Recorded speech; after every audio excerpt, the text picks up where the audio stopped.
Let's move on to the player ratings, and let's start off with Big Vic. 9s all round for Vicario. Unbelievable performance yesterday, sweeping up for Ben Davies' mistake. He was out there in a flash, made some really important saves on the day as well, and I thought when the crosses came in, he was really strong to claim them. So I can't fault his performance at all yesterday, to be honest. I think it was absolutely brilliant. Phenomenal. Big reason why we got a clean sheet. In terms of actually saves he made, obviously he did that brilliant charge out the box when Ben Davies made a mistake, and that was phenomenal. He then makes a big save from a long-range effort, which he tipped over the bar. Apart from that, I think most of the saves are actually routine, but he did have to make quite a few of them, so he deserves a lot of credit for that. And what was good about him is he hung on to the ball quite a bit from shots when they were getting put on him, so that was really good. I thought obviously he was very proactive. I thought he was actually quite proactive when coming for crosses, when there was a few crosses across the face of goal, weren't they? And he had to deal with them, and he dealt with them quite proactively as well.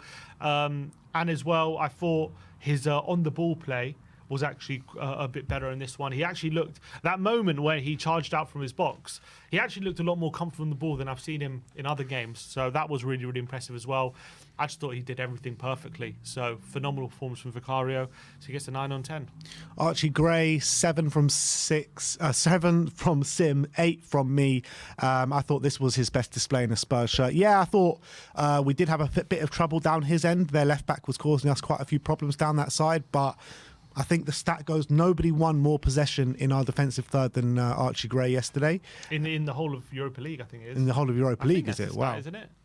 Is it the whole Europa League? Yeah, you're right. You're right. The whole of Europa League, which was 8, which is unbelievable. It just goes to show how much work he had to do. Absolutely. And also, in terms of working in those tight spaces, wriggling out of situations, his quality on the ball, I thought he really showed that yesterday as well. So, massively impressed with Archie Gray yesterday. Yeah, I agree. And also, you've got to remember, he's 18. It's his European debut as well. These aren't easy games. He's against a good European opposition, especially a team who are consistently in Europe. And he had a lot to deal with yesterday, especially when we went down to 10 men. And to play with the composure he does on the ball when he's being harassed by many players, and he's not afraid, even like in his own penalty area, to put his foot on the ball and look for a forward option and try and pass his way out the back, and actually do it successfully on a number of occasions as well. Really, really impressive stuff. And yes, we had some trouble down his side, but I actually thought defensively when he was on, when he wasn't being like overloaded or double teamed on that side, he actually dealt with the situations really well.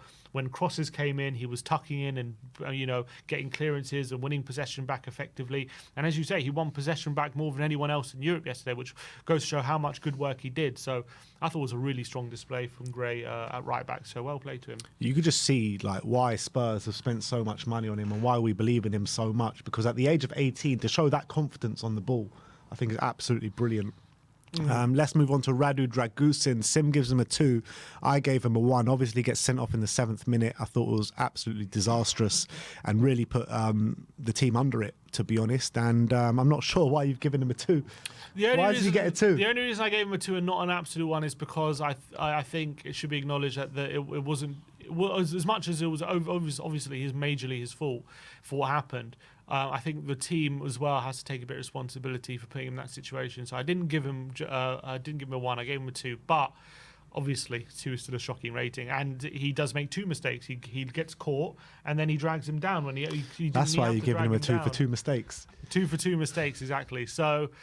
Shocking moment for him. I did feel for him because obviously we know he's a good player and it's a big opportunity for him to get some minutes on the board.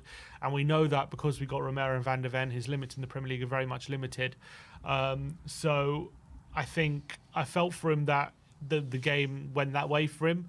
But at the end of the day, he has to take responsibility for just putting himself in that situation by letting the ball run across his body and not just getting it back to the keeper. So terrible mistake. Look, if you're getting sent off after 7 minutes in a game for that mistake that he did, I mean, he gets a 1 for having his name for starting the game. That's all he gets a 1 for. I thought it was absolutely shocking. And I couldn't give him more than a 1 in this game, to be fair. Let's move on to Mickey van der Ven and some more positive players. Sim gives him an 8. I gave him a 9. A big reason why we did keep that clean sheet yesterday. Yes, I know Qarabag did miss the gilt-edged chances, but Mickey van der Ven was there to put out the fires at every given moment, and he was charging up the pitch as well. If you look at his heat map, he's there like deep red in the centre spot in the centre of the pitch, which shows you how much of a work rate and effort he put into the game yesterday. And I just loved what I saw from him, to be honest. And he's such a Rolls Royce of a defender. He really is. The speed that he has to get us out of trouble time and time again, not just in this game, but in pretty much every game that we play. Like, he is just suited so well to Ange Ball. Like, if we didn't have Mickey van der Ven, I think we would concede so many more goals than we actually do. And yeah, what more can I say? What a player he is. Phenomenal. Yeah, I actually probably should give him a 9. I'm thinking about it again, but you're also playing right centre back, so a position where he's not used to completely playing on his wrong side. He's very used to playing on the left hand side. I thought he was brilliant, absolutely brilliant. How many times they play the ball in behind and he's just there to mop it up and make sure that there's not even a chance, and he's just making sure he gets there first. I thought he was absolutely sensational. And there was one moment as well, they had a 5-on-3 coming forward, and they make that, try to find that pass in behind, and just Van der Ven is there, and even though they had like 2 men on him, they couldn't get past him even in that situation. And it's those situations which Van der Ven just continually bails us out. He's just an absolute phenomenon, and we're so lucky to have him. Phenomenal performance. So how many times, not just in this game, because it did happen a lot in this game, but how many times where you would have been completely crapping yourself when a player is bearing down, like when it looks like they're about to go 1-on-1, but then you see Mickey van der Ven in the periphery just coming, and you're like, all right, Mickey's there, don't worry about it, it's all good. And he just gets there first. Yeah, it just stops those heart panic moments, you know what I mean? Ben Davies next, Sim gives him an 8, I gave him a 7. Look, I think there were a few shaky moments in there from Ben Davies. Obviously that one where he gets dispossessed just in our own half, and Vicario's out there in a flash. But there are a couple of other shaky moments in there from Ben Davies. But I thought all in all, he conducted himself really well. He was strong at the back. He was providing us with an out ball quite a number of times. Obviously, one of them led to the goal for the third goal with a lovely ball out there to Pape Matar Sarr. But that happened a number of times where we didn't actually capitalise on. So I thought it was a good underrated performance from Ben Davies. Yeah, I gave him an 8 because I actually thought his passing out the back was really effective, and actually was actually really good on this occasion, and it put us in a lot of good situations where we're able to get up the pitch and actually hurt Qarabag, and actually led to the goal. Obviously, he had that poor moment which nearly cost us, but luckily for him, Qarabag didn't take advantage, and Vicario saved his skin on that occasion. But apart from that, I actually think he was pretty good defensively. He was aggressive. He won a lot of duels, quite a few duels up against his Qarabag attackers. So I thought he did pretty well, Ben Davies, on the day, and I think on the ball he was one of our better players in the back line as well, so I gave him an 8. Bissouma up next, 7s all round for Yves Bissouma. I thought there was good and bad in there from him. The good was the sheer work rate that he was showing on the pitch. He was just everywhere in that midfield to win us the ball back consistently. And yeah, he was just such a important cog in that wheel in the midfield to keep us having that possession high up the pitch, particularly in the first half. But I did think on the ball he was lacking a little bit, gave away the ball in quite sloppy situations, and obviously gave away the penalty as well, which just after going 2-1 up could have put us in some trouble. So yeah, there was some good and some bad in there from Bis. Yeah, it was mixed, wasn't it? I feel like with Bissouma, just in game, there are some moments where you think, "Oh God, he's so good! Like, he's incredible! What a player!" And then the next moment he'll just do something like, "Oh my God, he's terrible! He's so inconsistent! Like, what's he doing?" And I felt like this game was a bit like that. But he obviously had to put in so much extra work because we're down to 10 men. I did feel like he was starting to tire in that second half, which is why Bentancur came on. And I did feel like even that challenge for the penalty was a bit of a tired challenge as well. I felt. Obviously, he's coming back. He is coming back from an injury. He had a half an hour against Brentford on the weekend, and obviously got a start on this one. So he's getting himself back to full fitness. So maybe that played into it as well. I did think there was a lot of good stuff, especially in the first half, where he allowed us to. He was moving around a lot to just be an option and allowed us to dominate the ball. So that was really good. He was a bit sloppy sometimes in possession, but was also finding some good passes going forward, and also his dribbling sometimes, getting us out of tough situations and winning free kicks, which is valuable. And off the ball, I just thought he put in a lot of work, so I gave him a 7. Next up, Pape Matar Sarr. Sim gives him an 8. I gave him a 7. Definitely his best performance of the season so far. And like Sim mentioned in the preview, it was probably a game. Once we did go down to 10 men, we really needed the qualities that he had on show, and they were there for all to see. Obviously, gets on the score sheet with a scrappy goal from a corner, which was a nice finish for him, but the player was on the line there, and maybe a better defender would have kept that out. But you got to give him credit for getting on the score sheet. I thought on the ball he was a lot better in this game than he has been pretty much all season. But again, a bit like Bissouma, that work rate was just unbelievable from Pape. He was just everywhere the whole game, and I felt like he was a bit quiet in the first half, but as the second half progressed, he really grew into the game. Yeah, and I think he used his best traits really well, and it was really needed in this game to cover as much ground as he was able to do and make sure that he was winning duels and make sure he was just making things difficult for that Qarabag midfield. And I thought he was always literally just there covering every blade of grass, which was really, really important. And obviously he was at the right place at the right time to get his goal as well at the back post. And it wasn't an easy finish, on the volley. Just make sure you hit it hard, hit it low, get it on target, and forced over the line. So good finish from him, and I thought he really put in a shift in this one and wasn't as sloppy, I felt, as Bissouma. So gave him an 8. Lucas Bergvall up next, 6s all round. A bit unfair to give him a rating, to be honest, because he goes off after 10 minutes and for no fault of his own, just because Dragusin gets sent off. So I felt for him massively because I really wanted to see him, and I really wanted to see him make an impact, and I'm sure he would have done if he stayed on the pitch. But unfortunately, he was the fall guy for Radu's mistake. Yeah, more to say. He had 6 touches. Can't really rate him high or low because he just couldn't impact the game because he was taken off early. So it's just a massive shame. Brennan Johnson, Sim gives him a 7. I gave him an 8. Lasted 45 minutes. Probably the right decision for man to take him off because we needed someone of Decky's qualities come on in that second half. But what he did do in the first half, he showed quality. He was showing confidence as well. He was taking on his man, obviously with a lovely finish into the far corner to put us 1-0 up just after that red card. So can't fault Brendan at all. Another good performance. Yeah, and a lovely finish for his goal and slides it into the far corner, which is now, last season was the back post finish was his goal, and now it looks like it's the shot across the face of goal that's becoming the Brennan finish this season, which is I love to see because he's going to need to kind of add that variation if he's going to become a top winger. Obviously, he had that chance as well. Gray played it over the top with a beautiful pass, and he took it around the keeper and had an open goal. Probably could have. Well, it was a difficult finish. It wasn't easy, but be disappointed he didn't get that on target, and that could have been another goal for him. And just can continue. Was providing a threat down that right hand side before being taken off. So really great for him to continue that goal scoring form, and good performance as well. Sonny up next, 7s all round from Sonny. Really another one that just put in such a big effort for the team, always running. I thought he did really well in the defensive aspect of the game yesterday, tracking back, winning the ball back, and obviously it was his shot that forced that goal for the third goal, which made the game pretty much beyond doubt. So look, it wasn't Sonny's best display by any stretch of the imagination, but still a very important display for the team. Yeah, and what was really crucial about Son is whenever we were on the ball and going forward, he was always an option. We always could play out to him. Yes, he wasn't always creating something from it, but he was always out winning throw-ins and just holding the ball up and just keeping possession. And he was always seemed to be free on that left-hand side, which is really, really valuable, especially when we've got 10 men, just to have that out ball. And he was always running in behind. He was always asking different questions of that Qarabag backline, despite the fact we had one less man. And he deserves a lot of credit. And obviously, his shot led to the third goal as well, despite it wasn't the best shot. But his shot obviously was spilled to Solanke. And if you don't buy a ticket, you don't win the raffle, as they say. So I think he did a really good job for the team yesterday, Sonny. So I gave him a 7.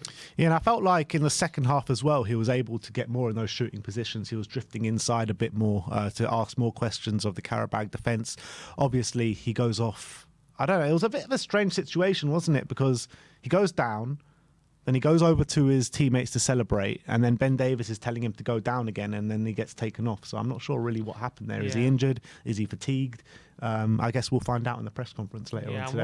I'm worried whether he's injured or not, because he said he's okay, but he doesn't want to reveal any more. I don't know what that means, or he doesn't want the Korean journalist he was talking to reveal any more of what the situation. So I don't know whether he's hiding the fact that he's injured. I don't know, but let's see. But it was a weird situation. Yeah, he as soon as the goal went in, he starts taking his armband off, so he's kind of implying he wants to come off, and then he starts celebrating with his teammates, and then starts walking back to the centre circle, implying he wants to carry on. And then you see Solanke, you see Ange, Davies, and you see Ange from the sideline saying go down, and like Davies was doing it as well. So, I mean, I don't know why he has to go down. Why can't Ange just take him off? Yeah, the ball wasn't in play. Yeah, so.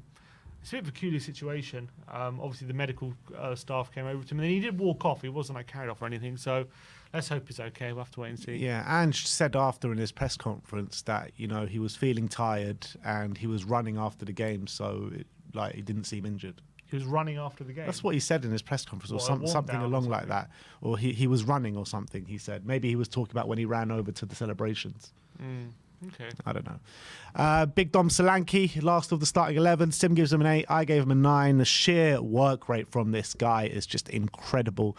Not just in this game, but in every single game. But this one, it took it up to another level. His hold-up play, his build-up play, getting on the score sheet once again with, he had no right to get to that ball with 2 defenders ahead of him, and he just darts in front of them and reaps the benefits of Sonny's shot. And he was involved in the build-up play for our first goal as well, with Brennan Johnson with a really nice assist for Brennan. So he's starting to get that link-up play with Brennan. He's got a really good relationship, or that relationship with him on the pitch is really building now, I feel. And I think Solanke, the more and more he plays in the Spurs shirt, the more and more I'm falling in love with him. Yeah, and he's really fitting into that front three. He really suits us from the pressing standpoint. He does phenomenal work off the ball, just getting close to attackers, winning the ball. And because he's so strong, as soon as he gets close to you, he just muscles you off the ball, and he's really hard to stop. And obviously did brilliantly for the first goal to win the ball back and obviously play Brennan in. He also won the ball in the middle of the park when he played the ball to Son, who played it back to him for a 1-on-1. He'll be a bit disappointed he didn't slot it past the keeper on his left foot there. And then obviously did really good work for the goal. When Son takes that shot, it looks easy because he's just tapping in a rebound, but his movement never stops, always sniffing out the opportunity to if there's any mistakes or anything, the ball falls to him and he gets a bit lucky, but it's all because of his work and his endeavour to sniff out the goal scoring opportunities, and he taps home the goal and makes it 3-0. But he did tireless work on the ball, with his hold up play and just holding off Qarabag defenders and making sure that if he gets the ball, he's winning free kicks and just making a nuisance of himself. And they really struggled to deal with him, and he ends the day with a goal and assist. So brilliant day for him. And let's move on to the substitute, starting off with Destiny Udogie, who pretty much played the whole game, came on after 10 minutes, 8s all round for Destiny. And I thought from the first second he was on, he was putting out fires. Nothing got past him pretty much the whole game. He was so physical, so aggressive. And it's hard to believe he's 21 by watching him on the football pitch, and he's so important to this team. Whenever he's not on the pitch, you feel like you're missing an element in the back line, and as soon as he come on, you saw how important he was to us defensively and offensively as well. He's just everywhere on that football pitch, and he's so strong from those defensive aspects, and I think Qarabag just could not get any spare change out of him. Yeah, he was fantastic on the left-hand side, so dominant. What I loved about him as well is he gets on the ball, he drives into the space, and that's so crucial when you have 10 men, just to open the game up a bit. And when you're driving into the space like that, it allows the team to get forward, and it just takes the pressure off the team as well. I thought defensively he was fantastic. Anything that came down that side, I felt he just dealt with. And he's, again, similar to Son, he's always an option on the left-hand side. When we get the ball, he's always breaking into the space off the ball to make himself an option. And so often we're able to just play the ball out to him, and he was able to keep the ball for us and allow us to get out of the pitch. I thought he had an exceptional display, and they couldn't live with him. So brilliant display from Destiny. Decky up next, 7s all round for Decky. Came on the right-hand side of the attack for Brennan at half-time, and then much later on in the game, he did move to that false number 9 role when Mikey Moore came on the pitch. And I thought, look, he did a really good job for the team. He was helping us hold on to the ball a bit better than maybe we were doing in the first half. And he just has that physical presence, and it was probably the right move from Ange to bring him on in that second half. Yeah, I think so. I was saying in the second half-time, what sub would you make? And I said bring on Decky, because we need someone like Decky to hold the ball up. Similar to Solanke, just someone use your physicality to get the ball, and when they get it, they can hold on to it and not just lose it or get tackled. And he did that really well on the right-hand side. Also provided a bit of a threat. He won the corner from his good dribbling down the right-hand side, and then obviously he played the corner in, which led to Sarr's goal. So involved in the second goal as well, and I thought he did another player who did a really good job for the team, just working really hard down the right-hand side. Just when he was another outball, someone we can go direct to, and he was doing some really good stuff when we went direct to him as well. So solid performance from Decky in that second half. And Ange Postecoglou, 8 all round for big Ange, and down to 10 men after 7 minutes. That don't phase him, does it? Nothing phases this guy. No matter how many players he gets sent off, we're still going to stick to our principles. We're still going to play our way, and we reap the benefits of it. Yes, it could have gone a different way if Qarabag do put away their chances, miss penalty, big chance in the first half. But you got to give credit for Ange to keep telling the team to keep going, get those goals, and we won the game 3-0. And I thought he made the correct changes to impact the game as well. Destiny obviously coming on after 10 minutes with the sending off, and Decky coming on at half time. I thought they were the right changes to make at that moment in time. I think the only one that I would have changed is I would have brought on Mikey Moore when Timo came on, but I can understand why he did that. I think he manages the game pretty well. I think unfortunately it was the right decision to bring on Bergvall at that point when we went down to 10 men. Obviously, we did come out pretty sloppily, which he acknowledged, but I thought the team really reacted well to going down to 10 men, and we still maintained that threat. And we kind of showed the principles and the philosophy of Ange Postecoglou, even though we had a man down, and it worked in our favour on this occasion, despite the fact we did concede some chances. You can look at it two ways. We put ourselves in position to score the goals we scored with 10 men, which, to win a game 3-0 when you're playing the whole game with 10 men, playing the way we did is very impressive, despite the fact that, yes, on another day you could concede a couple of goals, but as well on this occasion the luck went in our favour, and we end up being very, very clinical, and that's because Ange Postecoglou set us up in the way he did. So I think managed the game well, managed us with 10 men well, and deserves credit, so well done to Ange. Absolutely. So that is our player ratings for the big 3-0 win against Qarabag in the Europa League first game of the group stages.